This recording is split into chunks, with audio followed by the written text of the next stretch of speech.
O si Auntie Claire mukhang stress na naman dahil kay Vice President Sara Duterte. Ito naman kasi VP Sara, masyado mo kasing ginalingan. Matapos ko tanungin si Auntie Claire ng isang reporter kung paano man lang o anong gagawin ni Junior na makadikit man lang.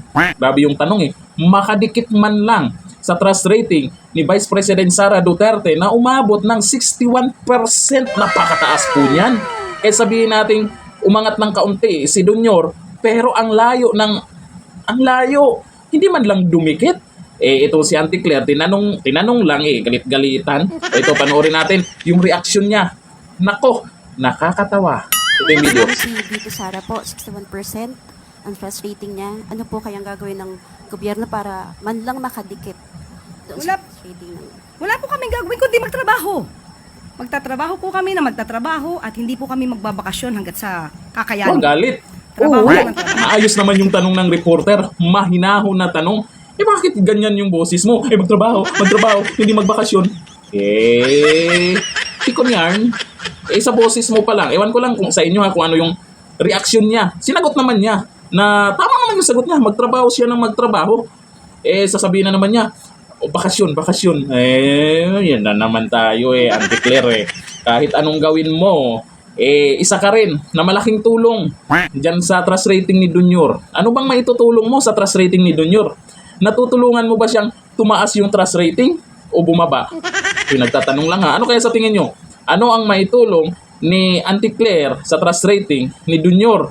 Yan naman kasi tayo Puro kasi kayo gigil na gigil sa ating Vice President kung saan ay may issue, mukhang kinokonekta ka agad sa mga Duterte. Pag merong mga dapat pag-usapan, lalo na kay cute nating First Lady, kagaya niyan, sasabihin fake news daw. Paano yung mga nagbalita, naglabas na media, naglabas niyan? Irereklamo nyo. Kasi fake news ka mo, di ba? Inilabas nila. Tapos, ginawa ng reaksyon ng mga vlogger, yung inilabas ng media. Baka naman vlogger na naman ang irereklamo. Ito sa mga ganitong galawan ay isang dahilan to kaya hindi kayo makadikit kasi kay VP Sara Duterte. Dapat gayahin nyo po yung spokesperson ng Office of the Vice President. Walang sinisiraan, walang binabanatan, basta ang trabaho lang niya ay mag-update kung ano yung mga nagawa, gagawin, good news ng Office of the Vice President. Ganun dapat. Siguro naman itong mga nagtatanong ay mahinaho namang nagtatanong. Kung baka naman wag gigil na gigil. Ito naman si Auntie Claire, gigil na gigil. Baka naman itong trust rating na lumabas, akala ko nga nung tinanong siya kanina na paano makadikit si Junior, grabe yung tanungan no? Paano makadikit si Junior, anong gagawin? Akala ko ang sagot niya ay fake news yan, hindi naman pala. Ibig sabihin, itong trust rating na lumabas, hindi fake news to. Kasi hindi sinabi ni Auntie Claire na fake news yan. Ang gagawin lang daw, magtrabaho. Ang tanong, anong klaseng trabaho, Auntie Claire?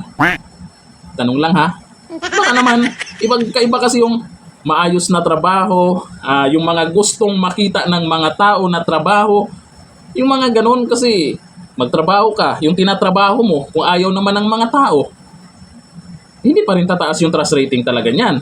Si VP Sara, relax lang. Yung galawan kasi ni VP Sara, ay nagustuhan ng mga tao, kaya tumaas yung trust rating. Ando na tayo, trabaho. Magandang pakinggan yan, yung trabaho. Di umano, trabaho daw O andun tayo, agree ako dyan. Dapat, sabihin mo kung anong klaseng trabaho. Baka naman yung tinatrabaho nyo ay hindi nagugustuhan na ng mga tao. Diba? Para dumikit naman. Sana naman, bago mag-2028, dumikit naman kayo sa trust rating ni VP Sara. Ang dami nang naninira sa mga Duterte, diba?